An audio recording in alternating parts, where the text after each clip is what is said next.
निकाल करके और हमारे लिए कुछ समय आपने दिया है। चूंकि लोकसभा का चुनाव घोषित है, 7 मई से यहाँ नोटिफिकेशन हो जाएगा और नामांकन की प्रक्रिया शुरू हो जाएगी।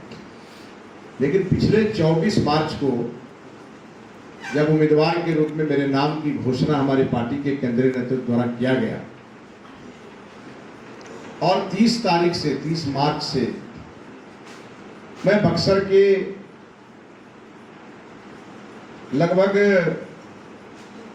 60% इलाकों के मुख्य स्थान का मैं दौरा भी कर चुका हूं। प्रथम दिन तो अभूतपूर्व और अद्भुत स्वागत एनडीए के कार्यकर्ताओं ने किया। फूल माला लेकर के खड़ी थी। स्वागत में बड़े पैमाने पर जगह जगह बुलडोजर से फूल भी हमारे ऊपर बरसाए गए। तो मैं कह सकता हूं कि यहाँ के एनडीए के सब तमाम कार्यकर्ताओं ने और जनता ने उसी दिन विजय का आशीर्वाद मुझे दे दिया। उसके बाद 2 दिनों तक हम लोग एनडीए के सभी साथियों से मिलते रहे, कार्यकर्ताओं से मिलते रहे।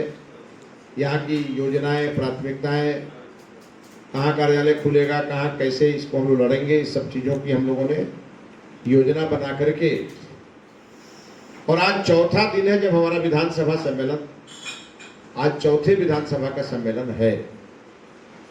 अभी तक 3 विधानसभा का सम्मेलन हमारा संपन्न हो चुका है। बड़े पैमाने पर एनडीए के कार्यकर्ता उस विधानसभा सम्मेलन में मौजूद रहे हैं। ब्रह्मपुर विधानसभा का सम्मेलन, डुमराव विधानसभा का सम्मेलन, कल राजपुर विधानसभा का सम्मेलन और आज बक्सर विधानसभा का सम्मेलन। आज 4 विधानसभा का सम्मेलन पूरा हो जाएगा। और आज जब मैं आप लोगों के बीच बैठा हूं तो 6 अप्रैल भी है, भारतीय जनता पार्टी का स्थापना दिवस समारोह भी है। तो ऐसे भी हम लोगों के लिए बड़ा ही पुण्य दिन है और शायद इसीलिए मैंने आप लोगों के साथ बैठने का निर्णय किया था कि मैं 6 अप्रैल को ही आप लोगों के साथ बैठूंगा, क्योंकि मैं पार्टी का शून्य से शिखर तक यात्रा करने वाला कार्यकर्ता हूं। शायद पार्टी के लिए जब 1988 में मैं अखिल भारतीय विद्यार्थी परिषद से जुड़ा तो मैंने सोचा नहीं था कि मैं यहां तक पहुंचूंगा। उसके बाद 1990 में मैं भारतीय जनता युवा मोर्चा से जुड़ गया और तब से मेरी यात्रा शुरू हुई। पार्टी के विभिन्न दायित्वों पर रहते हुए 2005 के फरवरी चुनाव में मुझे भारतीय जनता पार्टी ने विधानसभा का चुनाव भी लड़ाया। फिर उसके बाद 2015 में विधानसभा का चुनाव लड़ाया। दोनों कंस्टिट्यूएंसी अलग अलग थी और 15 में मैं जीत करके भी आया। गोपालगंज के बैकुंठपुर क्षेत्र से पहली बार बीजेपी जीती जब मैं उम्मीदवार बना।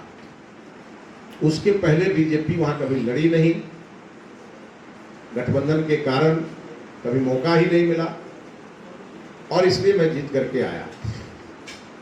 2020 के चुनाव में कुछ घटनाएं हुई, गठबंधन में कंफ्यूजन हुआ, प्राकृतिक आपदा आई, वहां आप लोगों को ध्यान में होगा 2020 में सबसे बड़ी त्रासदी बाढ़ की मेरे ही कंस्टिट्यूएंसी में आई थी, जिसका मैं विधायक। मैं वो सीट लूज कर गया और फिर पार्टी में लगातार काम करते रहा। पद्मश्री डॉक्टर सीपी ठाकुर जी की कमेटी में मैं पहली बार बीजेपी का सेक्रेटरी बना।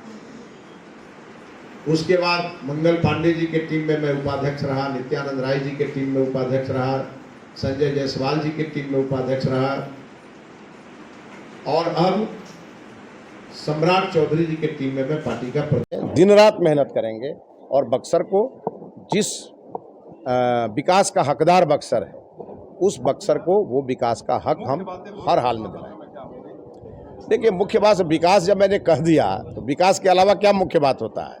विकास में सभी चीज़ें आ जाती हैं। और एक बात जो मेरे मन में है कि चूंकि प्रभु श्री राम की यह शिक्षा स्थली रही है, तो यहाँ शिक्षा का एक बड़ा केंद्र के रूप में बक्सर कैसे विकसित हो, इस पर भी मैं कुछ सोच रहा हूँ, लोगों से राय ले रहा हूँ। कई प्रकार के लोगों से मेरी बातचीत चल रही है।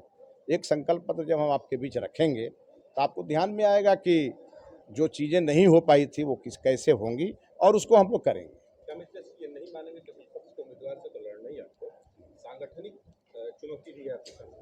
देखिए, छोटी मोटी चुनौतियां हैं और वो आपके भी ध्यान में है, मेरे भी ध्यान में है, लेकिन उसको हम ठीक करने में लगे हैं। एक आध सप्ताह में ठीक हो जाएगा।